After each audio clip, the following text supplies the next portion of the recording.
เอ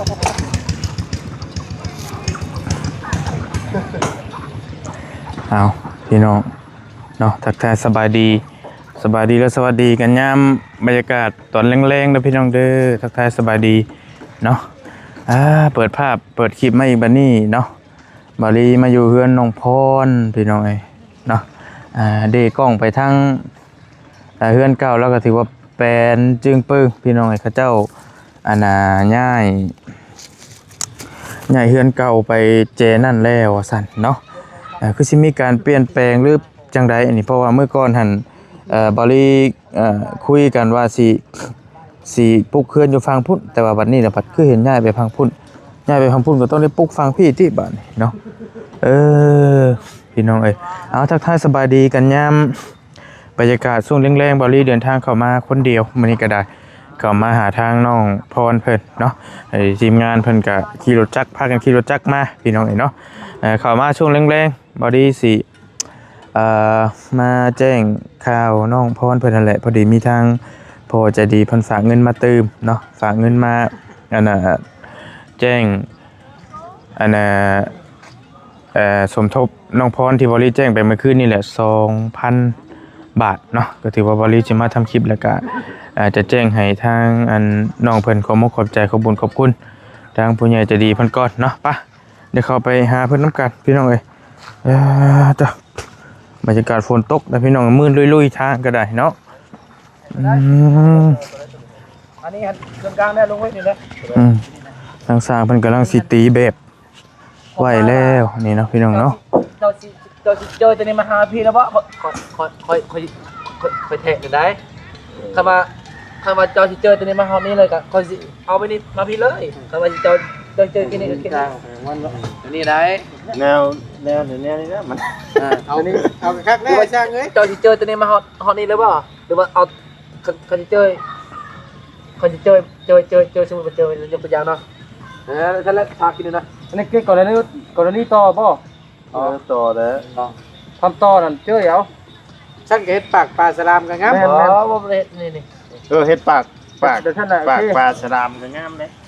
ถ้าว่าอันทำมาสิต่อนะเกี่ยงพวกมีตัวที่ได้เจอกันงามแต่ว่าขออย่างเดียวอย่าไปเฮ็ดไม่ทาบได้น่ะเด้อไม่ทาบสิบ่งามบ่ได้แล้วฮะเจอกันไม่ทับกันหั่นบ่แม่นไม่ทาบบ่ให้ทับบ่ตัดตัวนั้นมาทาบตัวนั้นสมมุติว่าไม่ต่อหั่นนะคือนี่สิบ่เฮ็ดปานนั้นแต่ไม่ยังข้อ2ได้ทับทางในสิบ่เห็นคำว่าบ่ทับก็ได้บ่ทับถ้าบ่ทับเฮ็ดมันมันสิบ่ได้แน่ประตูเลยบ่ได้จะบ่เขาเจอมันแน่นอนอย่างตัวอย่างเจอเขาสิแล้วแต่ที่เจ้ามักเด้อบอกให้เด้อคันเจ้ามักบ่ได้ก็สิว่าสิในการต่อไม้ของเจ้าแล้วตัวใดมันสิงามสิเน่นสินาก็เฮ็ดเนาะนี่นะเบิ่งน้ำกันนั่นแหละไม่ข้อ2หั่นมันมีแต่5เมตรเจ้าสิเฮ็ด6เมตรแม่นบ่มันสิพอเมตรนึงไม่ข้อ2ให้ยาวไม่ให้ยาวหั่นนะมันจะพอเมตรนึงแต่ว่าคันสิตัดแล้วคันสิเจ้ามักวันนี้เนาะคันต่อวันนี้แล้วมาเปะใส่เช้าหั่นมันสิบ่แน่นบ่แน่นมันเป็นไม้2ท่อนเนาะแม่นมันสิต่ออยู่นี่เด้2เส้นเป็นเส้นนึงมันสิต่ออยู่นี่หันครึ่งแล้วมันสิบ่จองกันบ่ดีหันเฮ็ดนี่มันนั่นแหละเฮ็ดไปซั่นก็ได้บ่มีปัญหาเนาะก็ว่าบ่ให้ทํเนาะต่ออยู่นี้เนาะสิต่อใน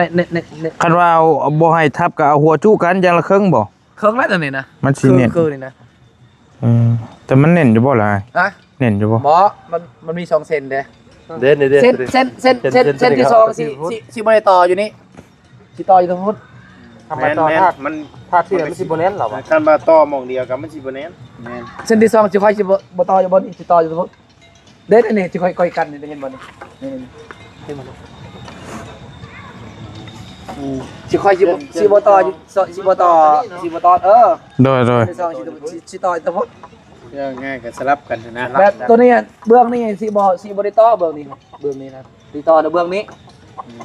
ขั้นตอนกับตอนเบื้องนั้นแบบนะสลับกันมันนี่นะมันจะงามมันนะกันนะต่อเบื้องเดียวมันก็ไปบ่ได้เป็นไปบ่ได้ดอกนี่นะโดยสิแนะนำให้เติมเข้าใจนะเอาก็เย็นฮู้ไปนำกันเฮาก็ได้บ่ได้ออกง่ายว่าอันนี้แหละสวัสดีเด้อสวัสดีบันชวน ไอ้ภาพไอ้เอาสปอนเซอร์ก่อนเอาแบ่งกันเด้อ ใจลายเด้อจะมาดีเด้ออ่ะทีมงานเพิ่นมาประกอบส่วน ประกอบส่วนคุ้นและประกอบส่วน คุณบ้าง มาแล้วกันเจ้าหนูกินบ่ได้จักดิ ดีบ่แม่นสุกยู่เนาะบ่แม่นสุกยู่บ่ มาชมอยู่แล้ว หยอกว่า จับตัวเลย โอ้ยจับข่อยขอหายังเอาสปอนเซอร์ให้สิจับบ่อะไรก็ได้เนาะ ตัวการนี่ เออ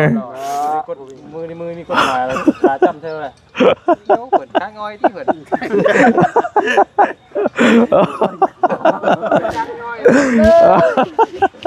โอ้ยเบื่อเด้เอ้ยพี่น้องไง จับนี่เบาแล้วบ่ ขนมมวนน้ำกัน โดยใช่สิเมื่อแล้วบ่สิพากันออกเมื่อเลย ก็ว่าสิออกก้อนนะบ่ดีเพื่อฮอด จะเอาทั้งหมดยาสบายหมดสันเอานี่ลูกกิ๊บตาฟันฮะ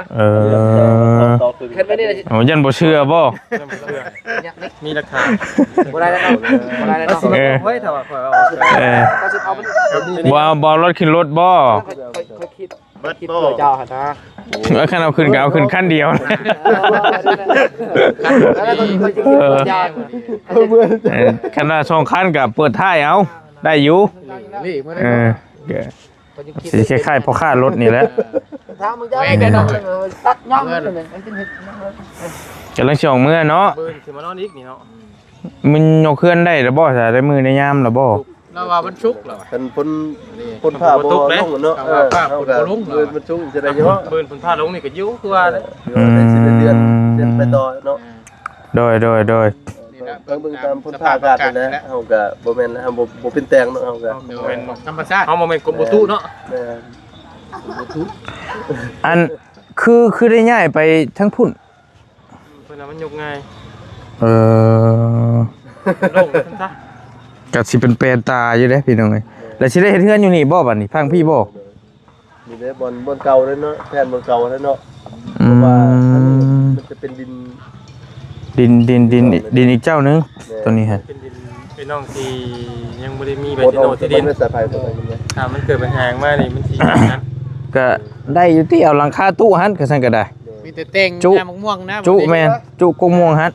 ม่วงบ้าง อ่า เต่งแล้ว มันบิดสายไฟ นี่ว่าง่ายให้เอาทั้งสายไฟนี่เป็นลักว่าสั้นซะนี่เพราะว่าเขาบ่อยากให้หลังคาตรงกับสายไฟ บ่ตรงดอกน้อยนึงนะอาจสิบ่ได้ก็ได้ มันจะเป็นราคาลุ่มเนาะนะฮะ แม่นได้ อยู่ หลั พี่ งคาลุ่มตัวอันลุ่มตัวต่ำเพิ่นนั่นแหละ แม่น อืม นี่เลย ตัวมาฮอน มาฮอนนี่ โดย นั่งมานั่ง อันนี้มาก้ม พอดีให้แบบเปิดโปงเยี่ยมแล้วยื้อเอามะม่วงน้ำหันเลยนะน้ำหันก็ได้ ตุ ตุ สีม่วงเขาเห็นแล้วมอง จุหันเลย ฝากนึงคุณ ก็ตาดีแต่ เดี๋ยวหยุดข่อยแล้วตาข่อยคมอย่างนี้ ตาหากินเนาะ โอ้ ตาเสียดเต็ม ตาหากิน ตาข่อยนี่โอ้ยเดี๋ยวจะพี่ย้อนเดี๋ยวเขาสินูวับแล้วเด้ รับดาไป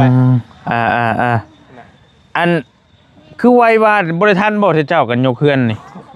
ฮะ เราแต่ผู้ โอ้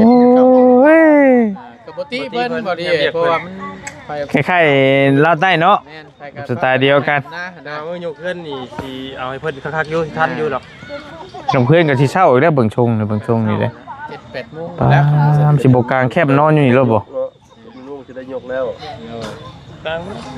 เอาว่าทีมงานว่าเอาจากโมงทั้งโมงก็บอกกับ บ่ว่าว่า รออยู่เอาย่านนี่ อันช่างนั้นได้อยุแต่ว่าชาวบ้านเพิ่นได้อาย แม่น ความหมายว่า ยังเฮ้ยเด้อผู้ ประตูนี่ เจ็ดปันนี้ เดี๋ยวจะหรอก เพิ่น เกินเลย เกินแล้ว เพิ่นอยากเข้าเพิ่นอยากเข้าไปเวียกไปในงานนะ ไปแม่น้องพ่อเดี๋ยวแม่ ต้มสิกล้วยจะแซ่บบัด ไผน่ะ ประตูแล้ว หลายป้องแล้วเบิ่งชงนี่ เดี๋ยว เติมนึงแล้ว แต่เศร้านี่เด้ มีงานบ่หรือจะได้ เยา เหยา กินแต่พี่แล้วก็ต่อเลยเลยเนาะให้ อ๋ออันกินได้ยกเคลื่อนพี่บ่ แล้วก็ต่อเลยเขาซื้อต่อตัว คือว่า อื เยาม ไว้ โยก มันมัดละบ่ เด้อยืมเด้อ เราจะเปิดชีวิตวะ ตัดตัวนี้เนาะตัดออกเนาะ เฮ้ยตัดตะพีไปพุ่นเลยบอกออกเลยตัดตะพีพุ่นเลยนี่บ่ มันถือกับเส้นนั่นนะ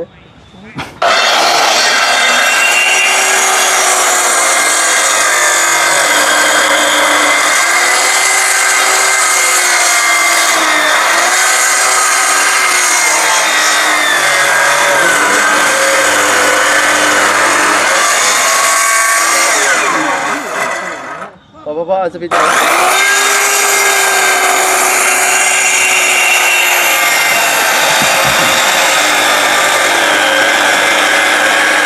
เอ็ด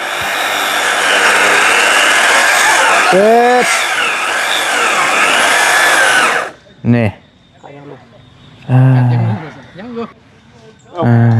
จะได้บ่ ชีวิตเกาะเห็นบ่ นะฮะบ่ได้มันก็ต้องได้ได้สมัวป้าเลย จะบอกนี่เนาะ ฮะ บ่สบายใจแล้ว ไอ้บ่ได้ซะ ตัวนี้ก็ไม่ ได้อยู่มีปัญหาดอก แค่รถบ่ เป็นยังเดี๋ยวแป๊บนึงดับเลยไปออกก่อนแล้วบ่เป็นยังเพราะว่าบ่ยาวก็ยันนี่ลูกชายเราก็เจ็บตาเนาะเพื่อมือฮอด อันมาลูกชายเมื่อ แม่ ลูกชายจิตตา โอ้เพิ่นว่าสิบ่ได้ก้ม ลั่นเอ้ยเฮ็ดได้นี่ไปส่งเรา เอาละมื้อนอนให้ผู้ชายแล้วเมื่อ สั่งชันกันหลายโพดเนาะจนเมา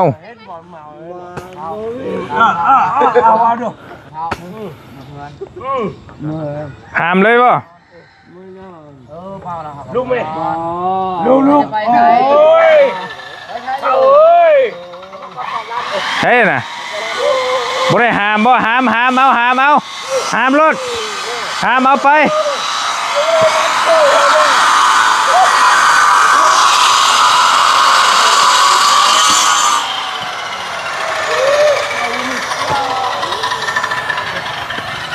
โอ้ยตู้ไว้พ่นเลย ตกประเทศนะบาด โอ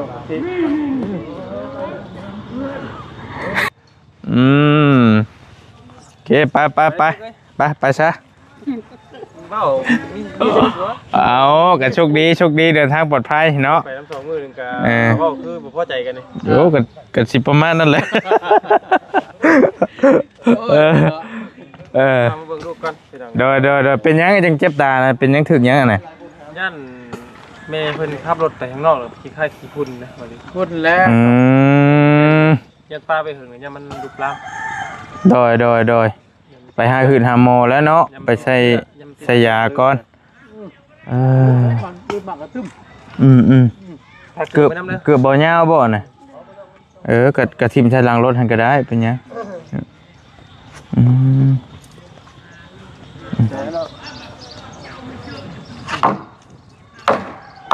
ป้าโอเคด้วยเสร็จเด้อเจ้าเดินทางปลอดภัยโดย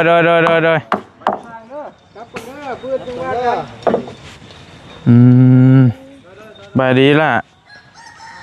บายดีเด้อพ่อเด้อได้สปอนเซอร์หันแบ่งกันกินรถเด้อทั้งพ่อทั้งอันนั้นฮะเพราะว่าสร้างแล้วก็2คนนึงเป็นยังวะยาวเป็นยังมานี่สิเป็นเดือนเลยโย่ฝนตกพี่น้องทางนี้ก็ดินเปียกเนาะบายดีแล้วแม่เด้อสบายดีเป็นได้อันคนหลายบ่ยกเพื่อนเช้าหลายฮอดบ่ชาวคน ระวังสิปลายนะยกจะเช้าแต่เชี่ยวดีเนาะ7 โมง 8 โมงพอดีแล้วหมู่อันเฒ่าไปเวียนไปงานแม่นหั่นแหละพี่น้องเอ้ยก็เฮาบ่ได้จ้างบริวารเพิ่นเนาะหาเฮือหาเฮงสินะพี่น้องเอ้ยเจ้าไปดีเดินทางปลอดภัยปลูกบ๊ายบายอีกนะเพิ่นก็พาไปให้ไปสวนว่าซั่นซะพี่น้องเอ้ยพายกพาไปเนาะ บ่ทันซ้ำทีมงานมาก็มาซอยบ่ทันซ้ำติ ทันอันนี้นี่ขนาดว่านอนพลานพี่เด้พี่น้องเอ้ยเชิญสิมื้อนอนอยู่บ้านให้แล้ว สร้างมาทัน เขาจะสร้างมามาบ้างนี่ถักอ้ายเพิ่นบ่ทันนอนพลานนี่แหละเมื่อคืนยังแบบบ่ทันอยู่เอามาซอยเติมโดยบ่าย7 โมงแล้วประมาณนี้เนาะบ่ายหามเพื่อนมันสิยากยังนิดหน่อยนึงจักเล็กกันเฮือนใหญ่อีหลีมันนี่สิปลุกอยู่พี่เนาะปลุกข้างนี้บัดนี้เนาะ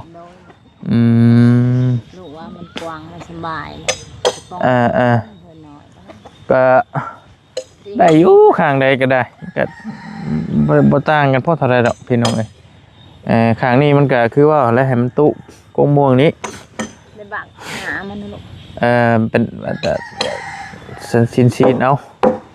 พอดีเปิดปองเยี่ยมมากแล้วก็เด็ดกินมะม่วงแล้วมันจะง่าย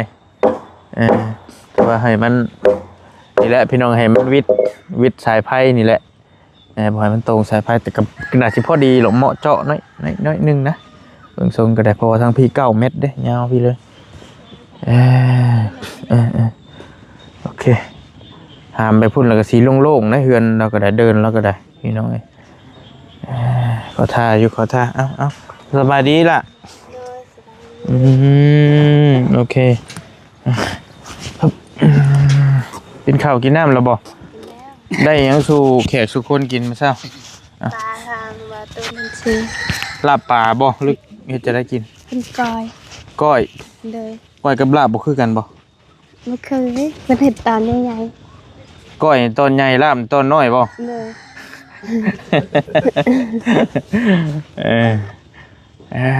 พี่น้อยปุ๊บใช้เวลาถึงเติบบ่ยกเฮือนเจ้า มือวันศุกร์ บ่อันนี้นะยกเคียงเฮือนเก่าเจ้านี่นะ ก็ ฮอดบ่ชั่วโมง มันตีฮอดมัน7 โมง 8 โมงไปแล้วกิน เอาเฉือนอ้ายบ่นั่นบ่ เด้อ ไปตู้ ไปตู้เพิ่นว่าเพิ่นหนาวเพิ่นอยากได้ ก็เลยให้แล้ว ใส่เลยพี่น้อยคักลีแต่งสร้างเพิ่นกำลังตีแบบพี่น้องจะสิเตรียมยกกันมื้อวันศุกร์นี่เนาะถ้าบ่มีหยังผิดพลาดก็แม่นย่อขึ้นเลยพี่น้องเอ้ยไผตีกันเช้านี่อ้ายเห็นไผวางมวยกันเช้า ตีกับไผตีกับเจ้านี่บ่ตีกันให้ยังน่ะเป็นยังกันจังตีกัน เด็กอ้าย ฮะ ทางอ้ายนี่บอกน้องว่าจะอยู่รอเพิ่นจะได้มันสิว่าเพิ่นสิหายบ่ใส่ ยูโร เลย ยูโรยังไง นี่เราสิเอาไม้แบบตูแปลงเฮือนนั่นเด้มางเฮือนหั่นสิใส่รอแต่ทางอ้ายนี่บอกว่าบ่ใส่จะหน่อยหัวเพิ่นสิหัวถึกตะปูน โดย หายหั่นก็ ใส่กันบาทนี่ ยิกหัวแล้ว บ่อ้ายเห็นผู้หนึงคือผู้หนึงน้อยผู้หนึงใหญ่สิดอกตีกันเลยมันก็บ่แพ้ผู้ใหญ่เด้อเฮ้ยว่าน้อย2 คนก็ยังใครคนหนึ่งถือไม้มาทั้งใช้ทั้งหลังหั่น เอ้ย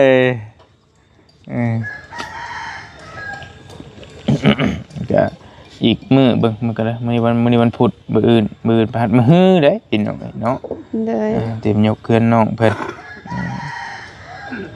กับข้าวเพิ่นไว้เลยที่แม่บอกเพิ่นไว้แล้วบ่เขตคนหรือต้องไปหาไม้อีกเด้เนาะยันว่าอย่ามันจ่อแล้วยันว่าหาบาทเดียวยันมาบอก หาก็ได้อยู่บัดเดียวหาตอนแรงตอน ตอนแรงบืนเด้เนาะ โดย บืนมันสุกบืนมันพฤหัสเด้ โดยตอนแรงมื้อวันพฤหัส หาตอนแรงบืน โดย แล้วบอกปึ๊บทางพอแล้วก็ซอยตลอดเราก็ได้พี่น้อง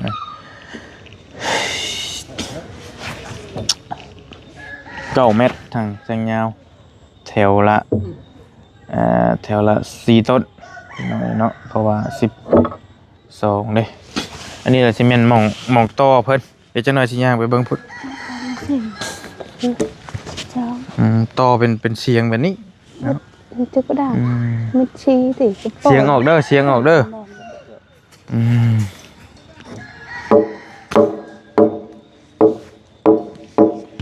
ครับ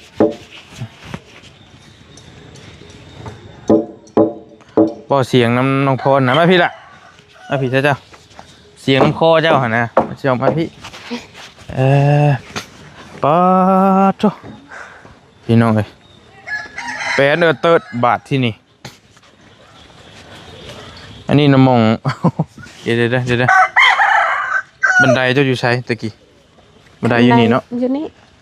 อืม บันได ก็สิเอาหมองเก่านี่เลยนะพี่น้องอยู่พุ่นแล้วสิแม่นหมองจอดรถจอดล่างว่าซั่นซะให้มันติดทั้งพี่และอยู่ทางหลังอยู่ให้มันอยู่กงมองนี้พอดีวิทย์กันอยู่ดอก ที่ไหนบักแล้วเนาะอ่ะ ฮะบ่บักก็ได้ บ่บักก็ได้ บ่บักก็ได้ไปกินหมากมันเพราะว่ามันเอ็นไปทางนั้นอยู่เด้เอ็นไปทางลุมพุ่นอยู่ก็ชุดแรกแต่เจ้าเนาะเจ้าอยากบักก็บัก ตอนเห็ดเทือนตะกาวมันทึกเด้แม่นมากมัน หล่นลงใช่บ่ เลย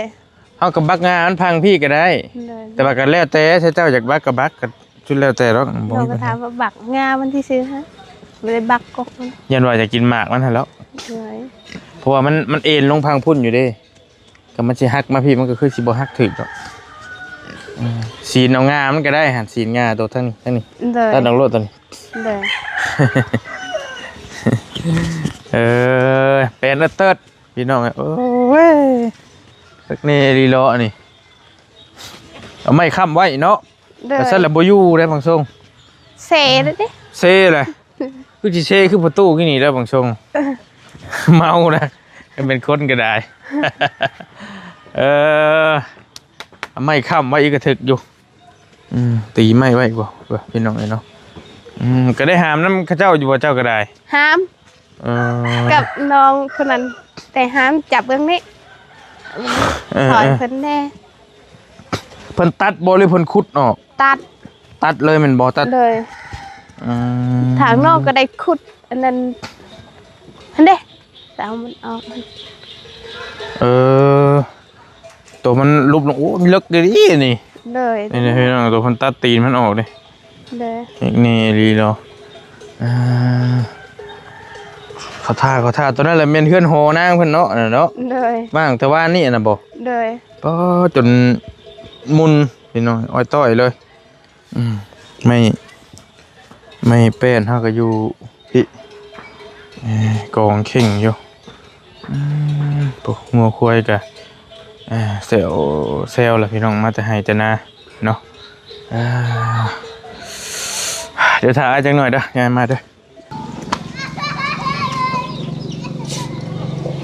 กันเด้อพี่น้องเอ้ยหาหมองเซียนๆตัวยังไม่อีกน้อยนึงโอเคตอนนี้ไอ้เจ๊งน้องเพิ่นก่อนน้อยนึงได้ละบกไก่ปะนั่นยับกล้องอ้ายสิบ่เห็น มีทางพ่อใจดีพี่น้องเอ้ยเพิ่นฝากเงินมาซอยน้องพรเติมก็เลยสิให้น้องเพิ่นมาขอมกขอบใจก่อนจักเล็กสักน้อยเนาะมีทั้งพ่อใจดีที่เพิ่นฝากเงินมาให้มาซอยเจ้าเล็กๆเลยที่เพิ่นฝากมาซอยเจ้าน้ำให้เจ้านี่นะ เลย แล้วเพิ่นฝากมาอีก 2,000 บาทพี่น้องไว้ซอยน้องพรพอได้ซื้อเล็กตะปอกตะปูก็แล้วแต่ไว้ซอยหมุนเวียนซอยน้องนี่แหละว่าซั่นเนาะ2,000 บาทก็เป็นเงินกี่ประมาณ1ล้านน้อยๆนี่แหละพี่น้อง1ล้าน2แสนปลายๆซะเนาะตีไปง่ายๆแต่ว่าเพิ่นต้องจับก่อนเพิ่นบ่ให้ออกซื้อออกเสียงดอกพอใจดีเพิ่นอยู่ต่างประเทศเพิ่นเป็นคนไทยแต่ไปอยู่พุทธเนาะ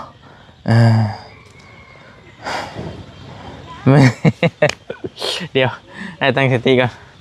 ใจมันคือบ่มๆแท้กันมีไผมาแจ้งข่าวดีทางยังตื่นบ่หรือว่าจะได้พี่น้อง มีแต่โดนนั่นทางบ่โตนั่นไอ้เป็นแจง แจ้งหยังคือว่าเงินบ่ยาวให้จับเงิน18ล้านเงินนึง ทางนั้นเงินขาไพ่แน่แล้วเงินขาสร้างตอนนั้นไอ้ โฮมกัน เลย ก็เลยให้เจ้าจับเบิ่งบัดนี้ เลย บริษัทถามทีมงานในบริก็ได้ก็ประมาณนี้แหละฝากเจ้าขอมุกขอบใจขอบคุญกับคุณพ่อพเนเด้อ เลย ที่เพิ่นซอยเจ้านี่แหละเอารถละ เลยต้องขอบใจแล้วขอบคุณในหลายๆเลยทั้งพ่อคุณยายใจดีที่ช่วยลูกใจร้านขอให้พ่อจะมีสุขภาพแข็งแรงเด้อคำเจ็บจะได้คมขายาจะมี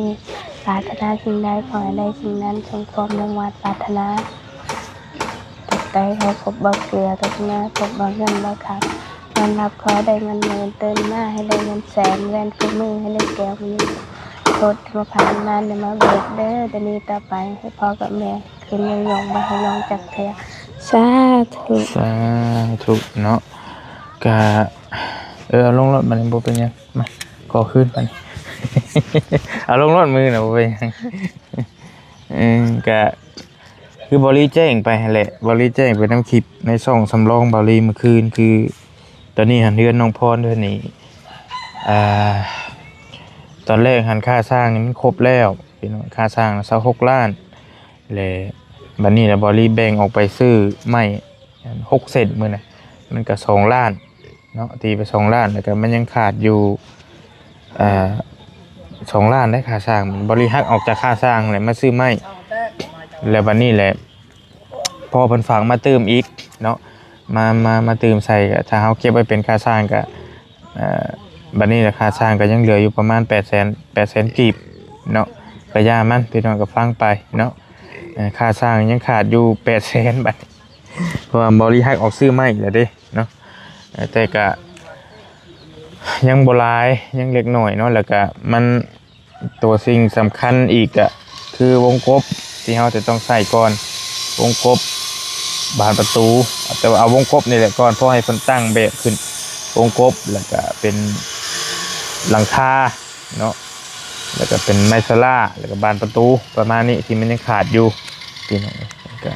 ค่าสร้างเฮานี่เฮายังพอมีแล้วมันขาดกับบ่หลวงบ่หลายนะขาด 7-800,000กีบซั่นซะ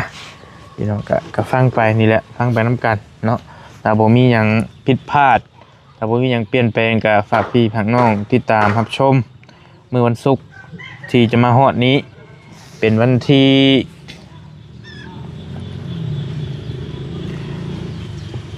20พอดีวันศุกร์วันที่20เนาะ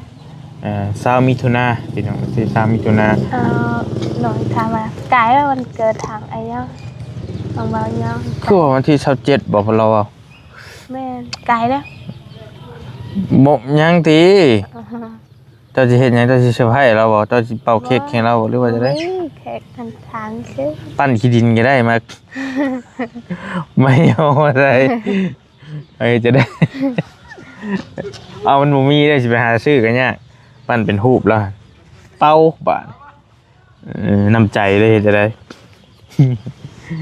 อ้ายก็บ่ชื่ออีหลีคือได้ยินเจ้าก็ยินแบบนั้นบ่คือว่า27แล้วเนาะ เลย อ้ายก็ได้ยินคือว่า27มิถุนายนนี่ติ27เดือนนี้ติหรือว่าเดือนน่ะพี่น้อง ดูตะโดนนะแล้วว่าแต่ได้ทางอายเพิ่นว่า แต่อ้ายเอาเค้กมาเป่าให้เจ้าบ่ เลย Ừ. ไกลแล้วว่าอะไรวะ จักแล้วเอ้ยยังอีดอกยังอยู่27นี่แหละ27สิฮอดนี่แหละเอ้าอีกประมาณอาทิตย์ปลายหาแนวเซอร์ไพรส์แล้วบ่เฮ็ดให้เราน้ำตาไหลบ่ น้องก็มี คันมันมีเวลาคันบ่ล่ำบ่ลืมซื้อเค้กมาน้อยๆก็ได้เป่าให้เรา เลย เราอยู่ค่ำๆในเฮาก็เฮ็ดหาได้เฮ็ดได้แล้วออกมาแต่กอไผ่เบอร์เดย์แม่ แต่ว่าจะได้เบิร์ดเดย์ ฮะ เบิร์ดเดย์ Happy birthday to you Happy แฮปปี้ birthday เบิร์ดเดย์ to you ชูยู โอ้ไอ้ก็บ่ค่อยเป็นไปได้แต่ห้องไว้ได้อยู่ Happy birthday to you บ่ยังสักประมาณนี้แหละเป็นภาษาอังกฤษเด้ย่อมาจากคำว่าสุขสันต์วันเกิดHappy birthday นะสุขสันต์วันเกิดสุขสันต์วันเกิดครบรอบจักปีก็ว่าไป Happy birthday to you สุขสันต์วันเกิดเด้อน้องพรสินะ